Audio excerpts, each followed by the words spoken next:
তৃতীয় শ্রেণী গণিত ৮০ পৃষ্ঠা। আমরা এই প্রশ্নের সমাধানটা করব। ৬টি ঝুড়ির প্রতিটিতে ২১টি করে আম আছে। আমগুলো ১৪ জনের মধ্যে ভাগ করে দিলে প্রত্যেকে কতটি করে আম পাবে? এখানে ঝুড়ি আছে কয়টি? প্রতিটিতে আম আছে কয়টি করে?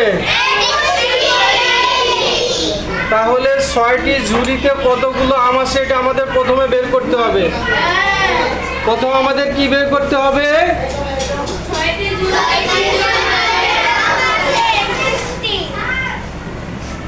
আমাদের জানা আছে কি একটি ঝুড়িতে আম আছে, অতএব ৬টি ঝুড়িতে আম বেশি আছে না কম আছে?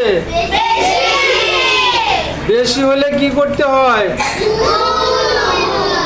২১ গুণ ৬। এই গুণটাকে আমাদের রাব করা লাগবে? আমরা এখানে গুণ করতে পারি। ৬কে ৬ দুগুণ ৬টি ঝুড়িতে কতটি আম আছে? ১২৬টি। এই ১২৬টি আম কতজনের মধ্যে ভাগ করে দিতে বলছে? ১৪ জনের মধ্যে। তাহলে ১৪ জন আম পাবে ১২৬টি। একজন আম পাবে বেশি না কম? ১৪ জন যদি ১২৬টা পায়, একজন পাবে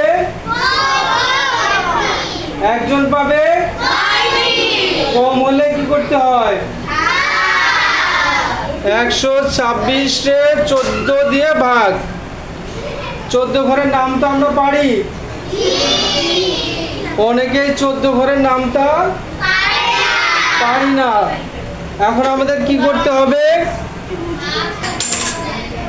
আমাদের এই ১৪ ১২৬-এর মধ্যে কতবার যায় এরকম গুণ করে করে দেখতে হবে। একবার ৫ দিয়ে করতে পারো, একবার ৭ দিয়ে করতে পারো। তবে আমাদের একটা জিনিস বুঝতে হবে, শেষে আসে কত? ৬ আছে না? এই ৪-এর নামটা, শেষের অক্ষরটা ৪ না? ৪-এর নামটা করতে থাকো। ৪ অক্ষে ৪ দুগুণ ৩ ৪-এ। যখন এই ৬ হবে তখন আমরা সেটা নিব। ৪ ৪-এ ৬ হয়, কিন্তু ৪ বার গেলে ১২৬ হবে না। তাহলে এরপরে দেখি ৪ ৫ ৪০০, ৪ ৭ ৪ ৮ ৪ ৯, তাহলে ৪ ৯-এ ৩৬ হয়। ৩৬, তাহলে এটা মিলার সম্ভাবনা আছে। ৪ ৯ ৩৬-এ ৬, হাতে কত? হাতে ৩। ৯ কে ৯, আর হাতে ৩ যোগ করলে ৯ ১০ ১১ ১২ ১২৬। তাহলে কত হলো ভাগফল? সমান সমান ৯। অতএব প্রত্যেকে আম পাবে কয়টি? ৯টি করে আম পাবে। উত্তর? Thank you.